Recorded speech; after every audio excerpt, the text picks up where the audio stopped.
Thanks for joining us inside the Dancer's Studio, where we bring listeners like you closer to the creative process. Inside the Dancer's Studio is a program of the National Center for Choreography at the University of Akron. This program was recorded at the Akron Art Museum during the second annual Creative Admin Research Convening in June 2023. Here is Christy Bolingbroke, our Executive Artistic Director, in dialogue with Chicago, Illinois-based multidisciplinary Kenyan-Indian Canadian-American artist Brendan Fernandes and Akron Art Museum curator Dr. Jeff Katzin. The trio foreground their conversation titled Against All Odds, Moving in Museums, with visual artist Keith Haring's work, which was on exhibit at the time. Using this common ground, they explore how visual artists and choreographers are dancing in and around museum spaces today. Please join me in welcoming Jeff Katzin to the stage, curator here at the Akron Art Museum. Do you want to sit there?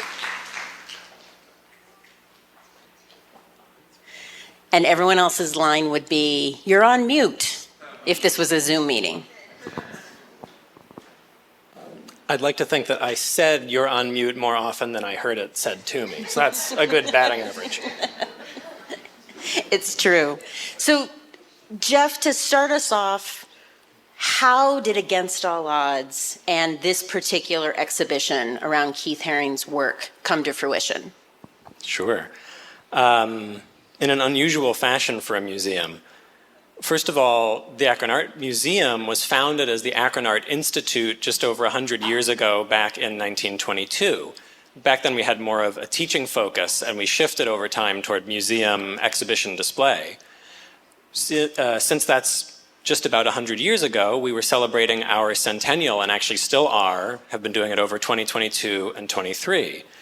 And so I felt once our previous senior curator, Jared Ledesma, left for a new position in North Carolina at a very cool museum, and it suddenly fell to me to figure out what we were going to do during this celebratory centennial period with a fairly large exhibition slot from April to September that really hadn't had any planning done yet. I admit, I had about 8 months to figure out a show and was kind of scrambling because museums tend to have 3 or more years to do something like that. So what I found, actually through a member of our design team who knows the Miami area pretty well, he said the Rubel Museum in Miami, Florida, there you go, some Miami. Miami's in the house. Yeah, Miami.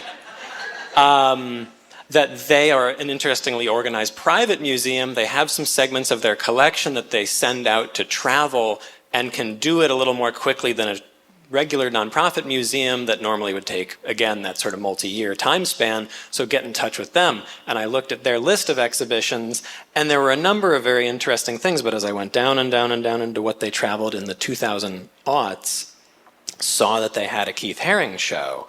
And that, I thought, would be a wonderful draw and exciting show at this time when we're really trying to be at our best, celebrating our 100th birthday, emerging from the pandemic, and to really do something wonderful and exciting. And in the process, I won't say the specific number, but our budget for this exhibition slot was X, and I convinced everyone that we should do X times 3.5. Excellent. To bring the Haring show. My favorite part, I don't know if she likes me quoting this or not, but I do it often and have done it in front of her. Our director of advancement said, "Don't let money be the reason why this show doesn't happen." And that, as a curator, was amazing empowerment. And so that, from the Rubel collection, was about 80 of the 120 or so objects in the show. And from the point where we signed that contract, it was just a constant push to add more loans, more works, because when you have Haring's stuff, it's so full of energy, it's so dense, and we wanted a show that would match those qualities and really fill our space in a full-bodied kind of a way. Yes. And you mentioned the energy and the denseness. When we talked, it was this liveness. And as someone who grew up in the 80s, and I don't even know I could have named Haring, but it does feel like the Dancing Man and the Barking Dog have been in my life forever. And I recognize that as much as I do dance steps. What I was surprised to find out in our conversations together is how much Haring would draw live without a sketch. And that felt very similar to dance when you are literally moving, and yet, but we rehearse at least. But can you talk a little bit about the liveness in how Haring approaches his work? Yeah. Or did? Yeah. I mean, I think that for him, and I'm sure I'll talk more about it, the situation of doing his work was at times more important than the content of the work or where he was going to end up, like putting himself in the right place and the right mindset. So there's a lot of different things that feed into that liveness as a quality. One is that he only started doing the really recognizable work that is represented in our show and that you would have grown up with. And that I grew up with a poster at my family's kitchen table for a while until it faded because we had it there long enough. He got there via a time in art school where he was doing performance art, abstraction, and video art. And all of that really had a lot to do with action in real time. Even the abstract art sometimes became a performance. One of his early pieces was one where he called it Painting Myself into a Corner, and he stood on a canvas and painted until he couldn't walk anymore without stepping on his painting. Or he liked to keep his studio door open and have people from the street in New York City wander in and end up in conversations with him and watch him work and do it all in real time. That was a whole constellation of things that he enjoyed and really wanted to make sure to keep going throughout his work. As far as working without a plan or a sketch, never. He never had a plan for what he was going to do before he did it. And yet he had this amazing, I think uncanny ability to start at the corner of a wall or a sheet of paper or whatever he was working on and get to the opposite corner and have everything come out even in weight and distribution and look as if it had to have been planned, but it wasn't. That was amazing. And then the last thing I'll mention is that he wanted to work so quickly that his experience of the world around him would flow right through him, and that he would not really mediate it, that he wouldn't have time to think about it and conceptualize it. He would just be a vessel or a conduit for the world around him to be expressed, and this way of working quickly without a plan was the only way for that to be possible. And one of the highlights of the show upstairs are these subway drawings, which when you talk about throwing open the door to the studio, inviting the public in, and also being a part of the world around him. Can you talk a little bit about how the subway drawings, because I would imagine that's a permitting nightmare in today's age when you're I'm going to go down and draw on public transit. Is that something that he was only able to do in the 80s? How did it come about? Yeah, this again is something that's a whole constellation of things. One is he was in a circle or in New York City at the time of a number of other artists, like he would name Jenny Holzer, John Ahern, artists who in different ways were taking their practice directly to the public at street level. And that's something that he really realized that he wanted to do. Ultimately, his biggest goal and greatest motivation was to reach the largest possible audience. So he has this idea of wanting to do art in public places. He's also following graffiti. He's really impressed with graffiti as an element of black culture in New York, hip-hop culture, and he's really a fan. He knows that he's not a native New Yorker. He's a white kid from Pennsylvania. He's something of an outsider in that culture, and so he wants to do something like it, but respectfully adjacent to it. And all of this sort of swirls together into a moment when he's on a subway platform in New York City and sees not the subway car, which is a graffiti spot, but an advertisement board on the wall of a subway platform which when the advertisements were out of date and you're waiting for a new advertisement to come in, but you don't want to give the previous person free time visible, you want people to pay for their advertising space, the companies would just put a black sheet of paper temporarily over and then layer a new ad on top of it and then layer another black sheet of paper and just keep building it up. But when there was that blank black sheet, he realized that's an empty space that I can fill with some drawing. And so in a moment of inspiration, he ran up to street level, grabbed a piece of chalk, ran back down, and just did the drawing. No permitting involved. He, between 1980, when he started that, in 1985, did over 5,000 drawings in the New York subway. And that's how he became someone who was known to people, like you said, without knowing his name, because he never signed any of these drawings, but the dancing figures, the crawling babies, barking dogs, and just the general style were so recognizable that people knew that one person was behind all of this. He got over 100 tickets and got arrested at least once. He would talk about how he knew, like, he was trying to avoid being harassed by the police. And I mean, there was a graffiti artist, I can't remember his name off the top of my head, who was killed by the police, a black artist, around the time. And Haring was really moved by that incident and concerned about it. It wasn't like just trivial and just a matter of like people giving you a hard time. So he appreciated that he had to work quickly. He appreciated the feel of the paper and using the chalk. He liked to have people around watching him. That entire, like I said, that circumstance was really perfect for what it was that he was trying to do, which was work quickly, learn by doing, interact with people, produce art with somewhat universal messages that would reach a really, really large audience. The strategy of it turned out to be maybe the most brilliant thing. Well, and I remember you also saying that his idea of documentation was not the finished work itself, but a picture of him doing the work. That idea of documentation, that also feels like the liveness of the body, of the participation, that it's not about the product, but it's about the process and the context, him being of the world. But why did he stop doing subway drawings? Oh, that really makes it even harder on me. Because I was going to have to explain why it is that the proper thing in Haring's mind was not to preserve the drawings themselves, and yet we have a whole bunch of examples upstairs. So he thought of the drawings very much as performances, not more as a performance probably than as a drawing. It's both, but it's especially a performance because it's about doing the work in a particular place in real time and having people see the work in a specific context and a specific location.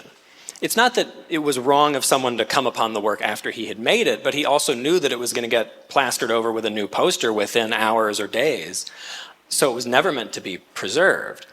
Nevertheless, originally, just fans and people who wanted to participate in the art scene of New York started cutting down the drawings and preserving them. And then as his gallery fine art world career took off and his stuff was selling for tens of thousands of dollars or more, people realized there's value in this. And eventually, by 1985, he would make a drawing and it would almost immediately get cut down off the wall. And that is what stopped the practice.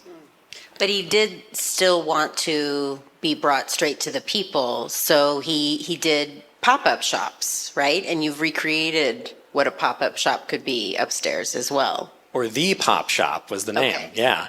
And it actually was less of a pop-up, and it lasted for quite a while, even past his death, which is an interesting thing unto itself. But he created the Pop Shop in Chelsea and Manhattan in 1986. Stopped the subway drawings in 1985. And like you said, he was really concerned about how is it that everyday people who can't afford the gallery prices for something that I'm doing on canvas or even a drawing, how can I continue to connect to as many people as possible?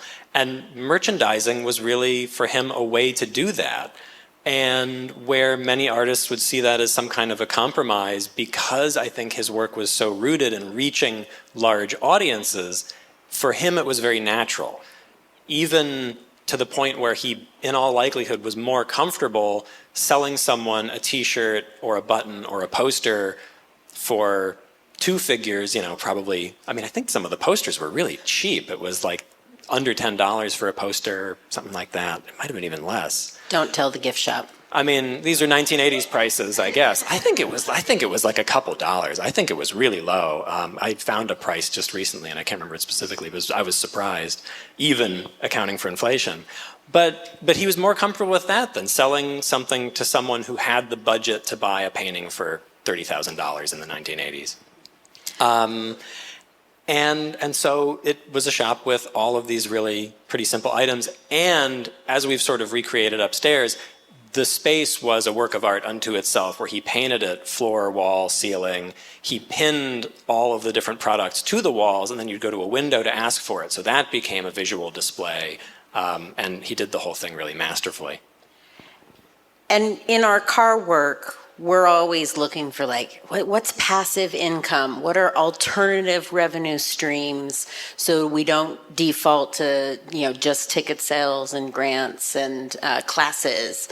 And we'll talk a little bit about the politics of Haring's work with our next guest as well.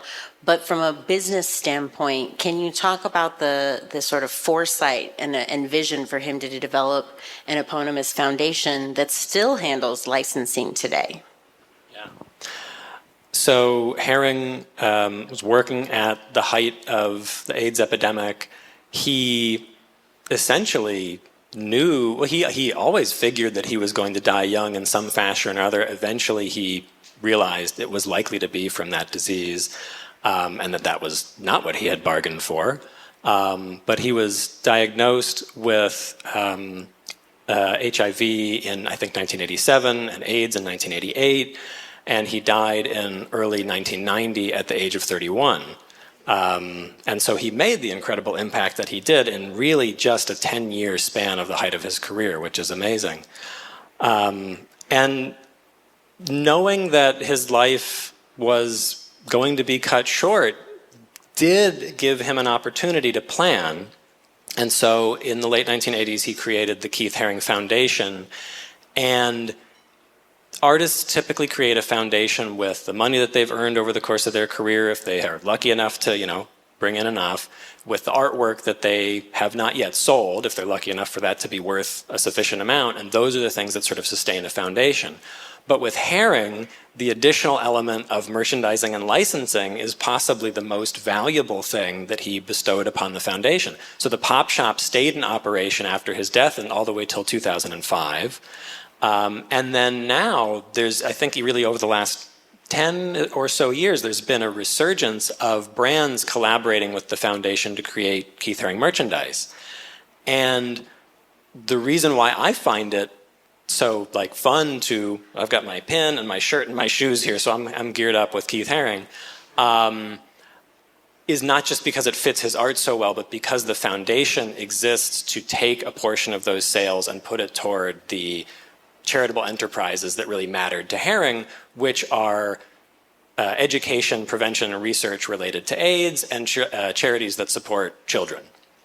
And so I don't necessarily mean to be a cynical museum person telling you to exit through the gift shop, but there is good done by the merchandise, which is a major part of his legacy, and in an unusual way. I mean, you have options at the Akron Art Museum, and I think some of the brands today, this season, Gap and Old Navy, have Haring T-shirts and things. So you have your choice which gift shop you want to exit through.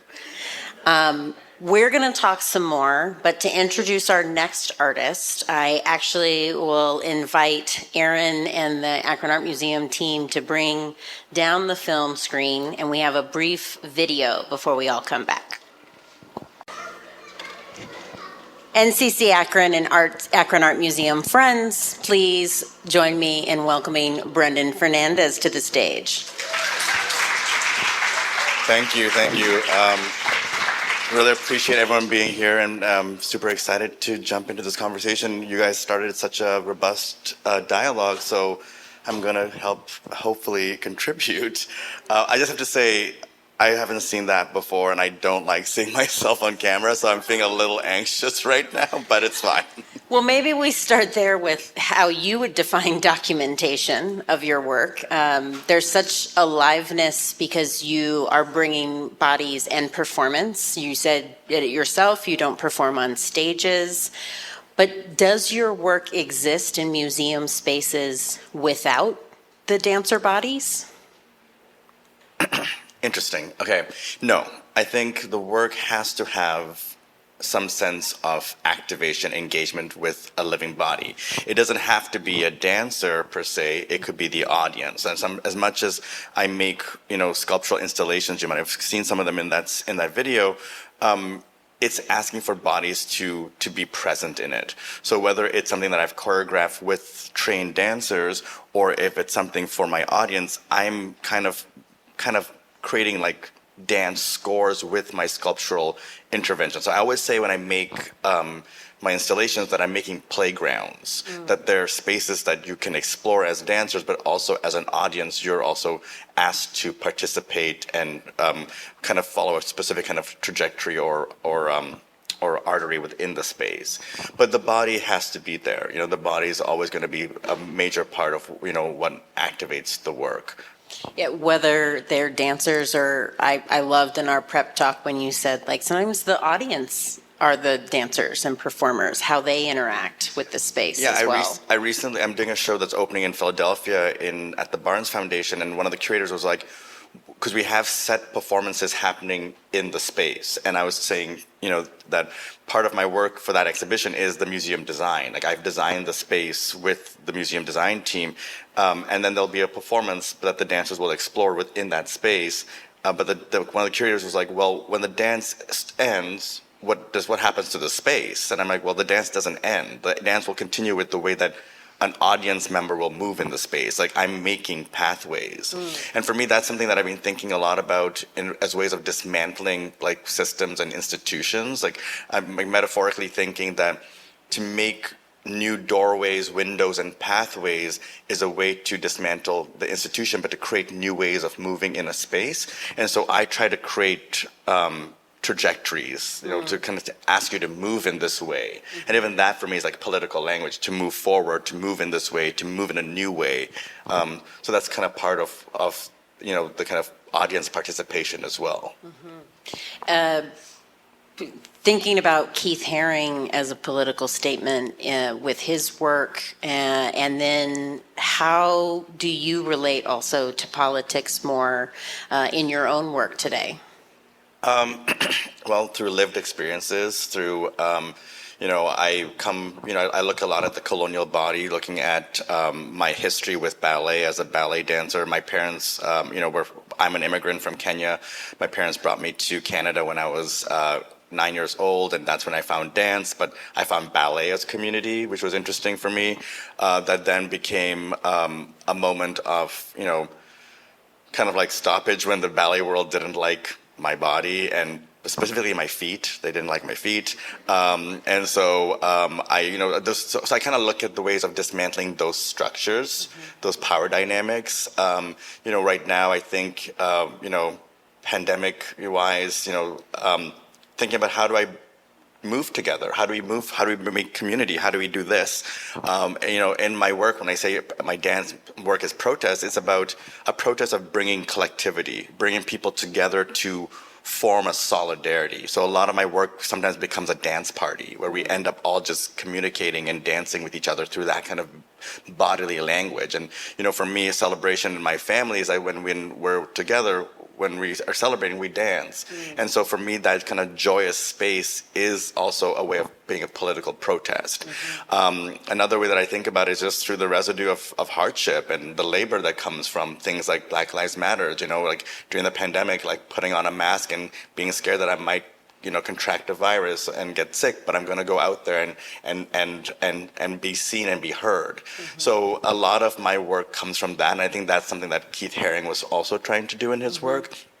And I identify as a queer POC, and I think within that work, being like marginalized or countercultured from an everyday culture, I think that is where there's a similarity. He was making space for for his community within a pandemic when we couldn't there was a president that wouldn't say the words AIDS, so silence equals death, and those are still things that we're still fighting for. Those civil rights are still things that we're trying to engage within within many queer communities still.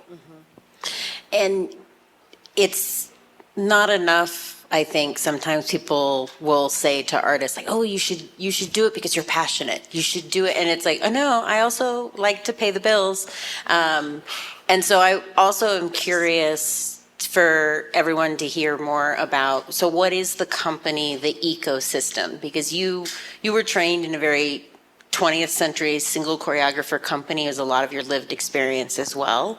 And you have built out a different sense of company and ecosystem that also isn't limited to just one city.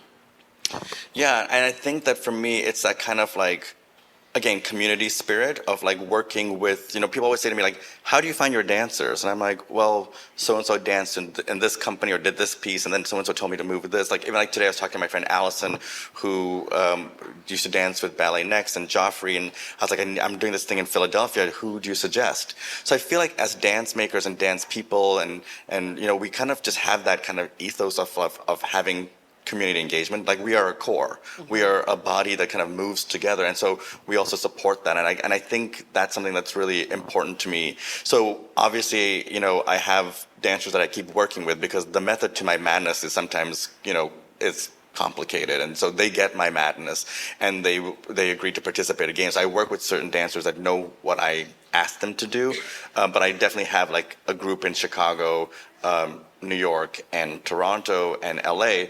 But when I'm working with others in other cities, it's always like an engagement asking my community, like, oh, I did an intensive with so-and-so, they're great. Mm-hmm. And I just love that's the way we kind of find each other. Like, it's a really, instead of doing auditions and putting calls out, it's just kind of going to within the community. Well, it's very human to human, but I'm also curious, I want the receipts. I'm curious to the specifics. You had made a comment like, for 6 months out of the year, I'm trying to keep a company.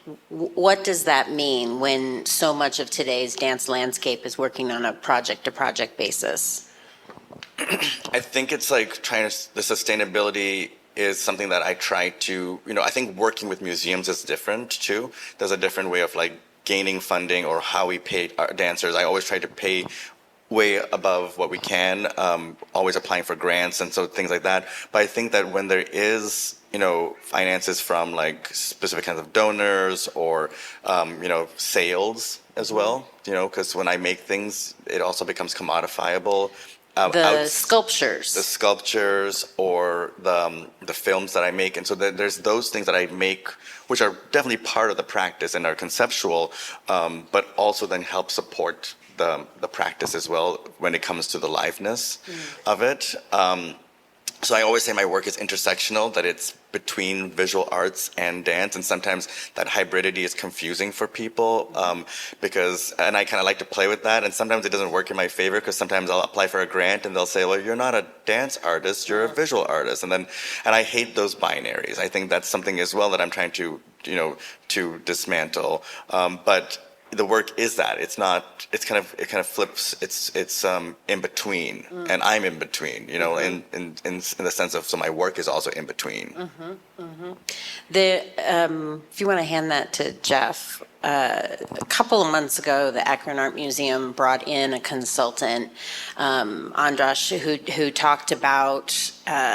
Yes, we're at a moment, particularly with museums and predominantly white-led institutions, that are needing to change, can't change fast enough. But he also had pointed out that 100 years ago, museums also needed to change. And it was because they heard from artists that then left an impact on what became the museums that we know today, like the Guggenheim, the more round spaces instead of the squares and the salons. I'm really curious, Jeff, has there been an impact of Keith Haring's work that has changed the museum institutions? Yeah, I think that I mentioned earlier the generation that he was part of, where artists were interested in taking work directly to the public and showing it in non-traditional spaces, it was an interesting transition for Haring to go from being the guy who would do drawings in the New York subway to being someone who would also have works of art in museum exhibitions. And he was in a few group shows early in his career, but it was really a 1982 solo gallery exhibition at the Tony Shafrazi Gallery that like sold out and really proved his place in the fine art world and started to give him momentum, probably later than he deserved it. And I mean, he had to really fight for the place of an art that would be doing all of these things at once, because the expectation was if you're a museum fine art artist, then that makes sense. But if you're doing these other things, does your work really belong in a museum? It, again, just like Brendan was talking about, it's a matter of these categories which are meant to help us to understand the world, but ultimately prevent us from interfacing with the world directly. And museums are often places of categories of art made from this time period or art made in this location. And Haring was, I think, one of many artists who have worked to try to say, just because I don't fit into this specific box doesn't mean that I don't belong in many places. And that skepticism of categories and the diminishing of their rigidity is important in so many ways, many of which are deeply political. So he really is an artist who I think helped to push that along. So it also isn't a new binary challenge, Brendan, it sounds like. But when you talk about making work that dismantles institutions and systems of inequity, the continuation of that reminds me of we had a speaker last year, Mark Bamudi Joseph, who told us, you know, we are trying for change now, but we also are becoming better arts ancestors so that those that come up after us hopefully don't have to face as many of these binaries and setting that up. So I am curious, in addition to the space, Brendan, if you want to grab the mic, because you've also explored, it's not just about where you want to locate your work, but finding creative ways to tackle very practical challenges. And I'm thinking particularly art by Snapchat. We didn't get to see a peek at that, but would you explain what is art by Snapchat for our audience? Sure. Art by Snapchat was a piece where I was sort of like, looking at the kind of ideas of fluxism and the ways, again, of language and not having a dance language. And it was a piece that I choreographed based on a show at the Museum of Contemporary Art in the 60s called Art by Telephone, where Bruce Nauman would pick up a telephone and gain a directive from somebody, and then he would perform it. And so I decided to do a version called Art by Snapchat, where I was choreographing a corps of dancers in the Museum of Modern Art in New York through my telephone, giving them instructions, but also some of them being like political gestures, like turn around and become a monument. And then so they were kind of doing these things, but then just the kind of the choreography of like, you know, your phone, like swiping left to right, became part of the gestures of the piece.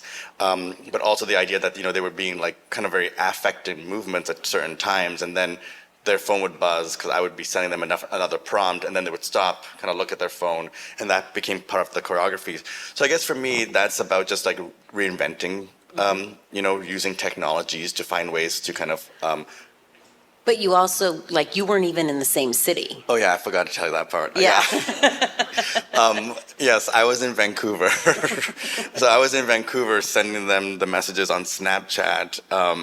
And then my phone was projected in one of the main spaces, and the dancers were just kind of moving around the space. And the one thing that was really interesting was people were trying to find me. They could see the dancers, but people were like, where's this person that's sending these directives? And like, I was in Vancouver. I love that you were like, I'm not going to say no to the gig. I will find a way to make it happen. It was my first time being invited by the MoMA, and I was like, I had to be in Vancouver for something, and which was super important. And I was like, how do I do this? Mm-hmm. So I think resilience, resistance, you know, is part of what I do. I think, you know, during the pandemic, I wrote an article for Freeze magazine called Dancing in the Pandemic, because I didn't know, I didn't have purpose. I didn't have anything, you know, I was feeling very, like all of us, I was feeling that I would never be able to to make dance again or dance again. And so I started to think that, how do I take on this challenge and become resilient, resistant? And I started making this piece called The Left Space, which was a Zoom performance where I was thinking if we're all in the same filter. So I started designing these filters and this sort of kind of textile pattern. If we're all in the same space in the Zoom land with the same filter, are we together? And then I choreographed something, and I never thought I would make anything on Zoom. I didn't even know what Zoom was, and at the time, and just exploring it. So I think for me, that's something that's really important, is to kind of challenge and push oneself. And when you talk about, creating space, now so that others can have more space. Like, I know that the work is never done. The work is not done. I will still labor to make the space, but I may not see the change that I want to see in my lifetime, but I'm hoping that it'll be enough that someone else, in the future can see that change. I've been thinking a lot about being invisible in my choreography. What does it mean to be invisible? And the space of being invisible for me is that I don't need to be seen and heard.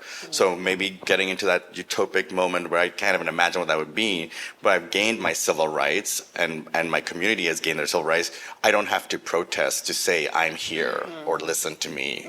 And so I kind of think about being invisible. So I've kind of been using that motif a lot in my newer choreographies. I have one last question. Would love to hear from both of you. So, dealer's choice. I'm curious, because you are administrators, makers, curators, culture workers, and warriors in today's ecology, when do you choose to work with the system, and when do you choose to push against it?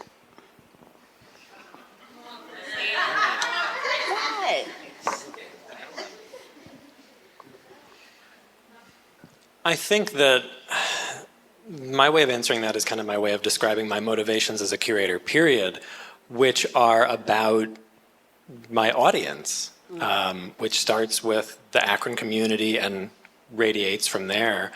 And it's really a matter of what I get the sense that they need. And if I feel like I can't serve people by staying within a certain guideline or within a certain category or a certain practice, what's convenient is that I have a clear guiding light to say what a different direction is going to be. And I think that's basically the basis for it. I have basically felt out of step with the art history museum community in one way or another pretty much since I was in graduate school, and didn't necessarily like the professor-student power dynamics or the way that the language of theory and art history was often very styled toward an ivory tower. And I feel like all of that experience has brought me to a curatorial career with a particular sense of purpose. And it's not always that particular sense of purpose, and the things that motivate me are not always the things that motivate people in my field. And I think it's a matter of holding fast to that sense of conviction and purpose, and letting it be a guide. And what a gift that you're also in a space like the Akron Art Museum where you can play with that a little bit too.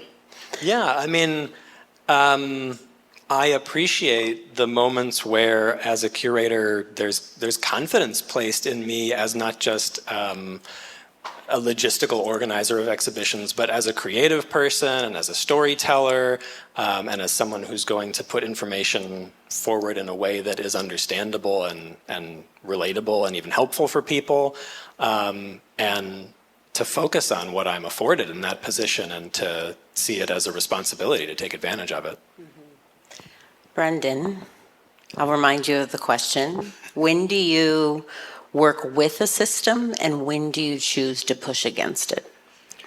So I think I define myself as a punk rock queer ballerina, and I think within that I've always been pushing systems through the challenges of being an immigrant, all this stuff. So I'm always wanting to find change. I'm not happy in the system that we live in, but I will use the system against itself to make the change.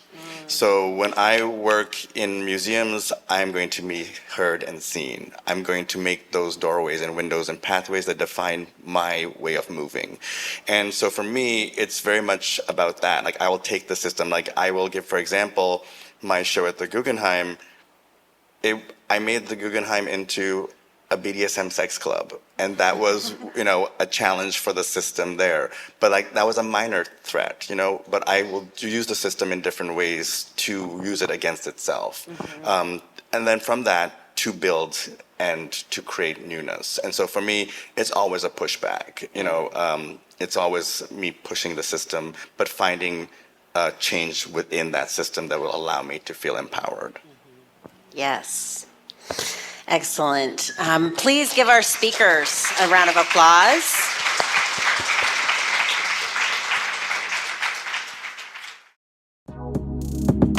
This special edition of Inside the Dancers Studio podcast features content from the Creative Administration Research, or CAR, Summit convening.